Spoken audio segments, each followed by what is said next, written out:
Okay guys, so my room is very dark and it's not going to be aesthetically pleasing down here where she's been playing. There's hay everywhere. But I'm going to show you how I trim Miss Oreo's hair. It's getting a little floofy. It's not as floofy as it once was, but I'm going to try to keep it maintained. So here's how I trim her. I use hair cutting scissors and I use a flea comb. Also, before you groom your rabbit, you'll want to brush their hair. Make sure there's no tangles or knots. Guys, sorry about this.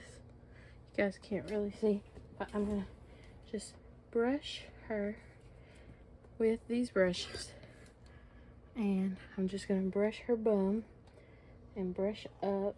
Try to get the tangles out. Brush her how you normally would. Sorry about all the poops everywhere. This is just how it is. So, okay. Then you're gonna take the scissors. You're gonna get some fur. Take the scissors and you're gonna make sure you're not where the skin is. So you're gonna make sure you got all the tangles and mats out. And then you're gonna do like a hairdresser would do with the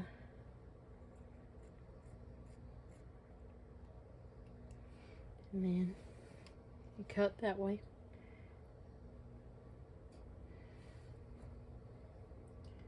So again, get a little bit of the hair, cut, and it's not going to be the prettiest, to be honest, the first time you do it.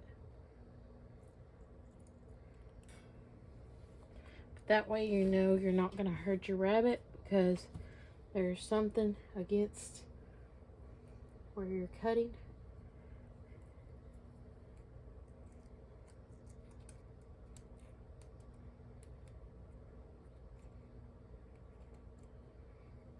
See? Just like that.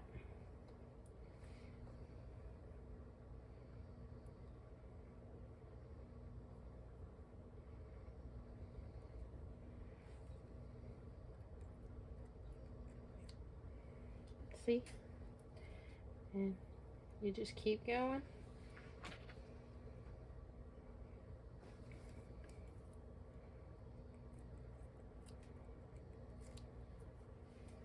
Okay, see? We're getting kind of a little thing that we want. I don't want to cut it too short, or you can do it this way with your fingers against it. This way you know you're not cutting any skin either, because your fingers are in between. So if you cut anything, you're not cutting the rabbit, you're cutting yourself. Not the best, but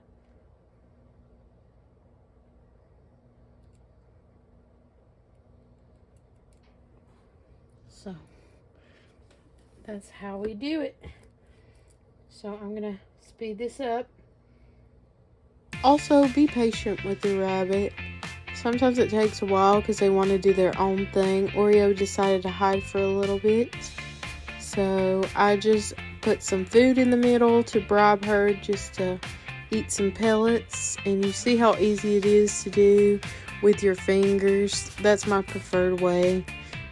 But the flea comb works too if you're scared to use your fingers, afraid you might cut yourself. So I would just use a flea comb or that.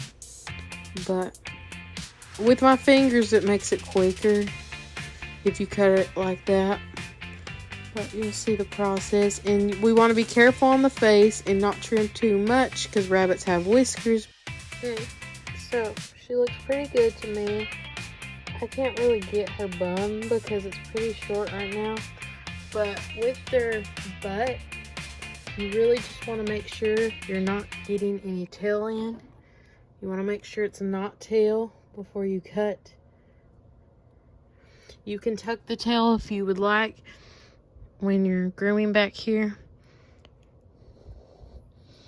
Yeah, you can tuck the tail.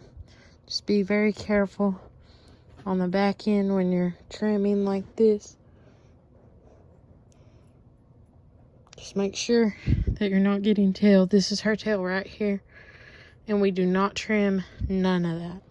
We trim around the tail, like right here, close to the bum. Be very easy, very gentle. The tail does not get trimmed at all. And we make sure we are trimming around the tail. And sorry if you can hear me breathe or whatever. Part that gets bum poop in it. Okay. And now, that's what Curly Girl looks like. That's what she looks like, all groomed up.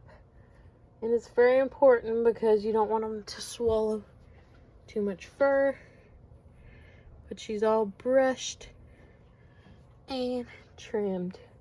So that is how I trim my long hair rabbit. Some people shave their long hair rabbits, but I don't like doing that because I think their hair is really beautiful. So it's not my preference to shave them, but I do like to trim them. But I really think her hair is really thick down here. It's like a woolly texture. So a part of me wonders if she's mixed with like an Angora, because this part's really thick down here. But that is us grooming our little beautiful baby. And hopefully this helps.